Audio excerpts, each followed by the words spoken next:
Assalamualaikum warahmatullahi wabarakatuh. Alhamdulillah wassalatu wassalamu ala nabiyyina Muhammadin sallallahu alaihi wasallam wa ala alihi wa sahbihi wa ba'd.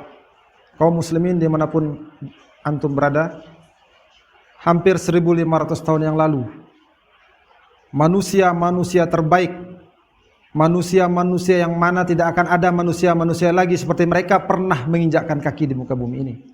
Mereka adalah para sahabat Nabi radhiyallahu anhum ajma'in.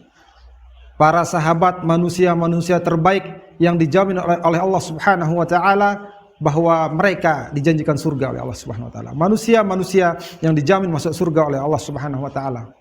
Oleh karena itu kita diperintahkan untuk meniti jalan mereka dalam tata cara mereka dalam beribadah kepada Allah Subhanahu wa taala.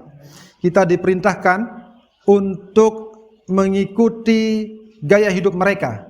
Manusia-manusia terbaik yang mana tidak akan ada manusia lagi yang akan menginjakkan kakinya di bumi ini seperti mereka sampai hari kiamat nanti.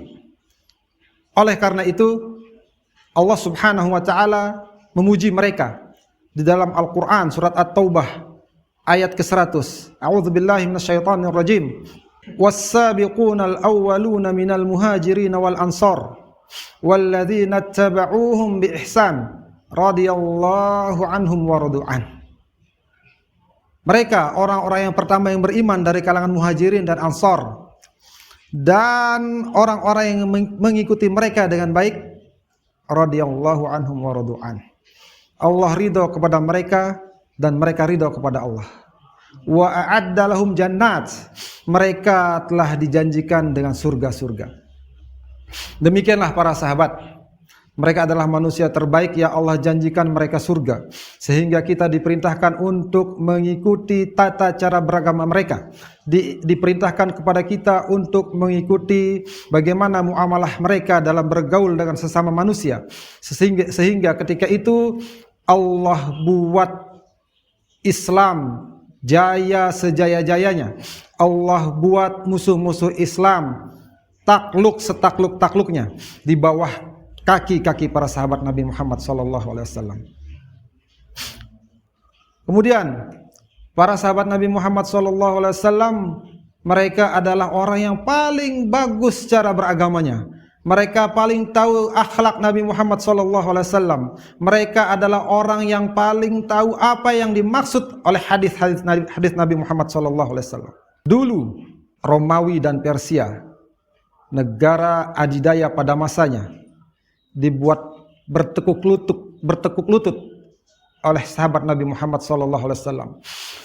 Mereka begitu takut dan gemetar mendengar nama-nama besar seperti Abu Bakar As-Siddiq, Umar ibn Khattab, Ali bin Abi Thalib, Talhah bin Ubaidillah, Abu Ubaidah ibn Jarrah, dan sederet nama besar sahabat Nabi Muhammad SAW. Kenapa? Karena mereka beriman dengan cara iman yang dimau oleh Allah dan Rasulnya. Mereka bermuamalah dengan muamalah yang diajarkan, dengan cara yang diajarkan oleh Nabi Muhammad SAW. Sehingga pantaslah saat itu Allah buat Islam jaya sejaya-jayanya, dan musuh-musuh Islam Allah buat bertekuk lutut di bawah kaki para sahabat.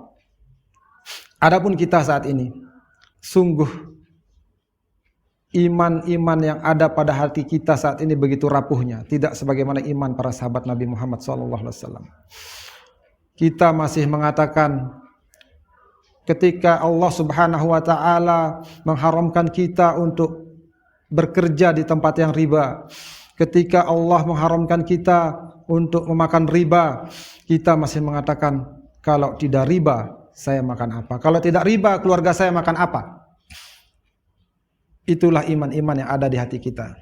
Padahal Allah Subhanahu wa taala menjamin dan berjanji kepada kita, "Wa may yattaqillaha yaj'al lahu makhraja wa yarzuqhu min haitsu la yahtasib." Siapa yang beriman, bertakwa kepada Allah Subhanahu wa taala, Allah akan jadikan buat dia jalan keluar. Wa yarzuqhu min haitsu la yahtasib.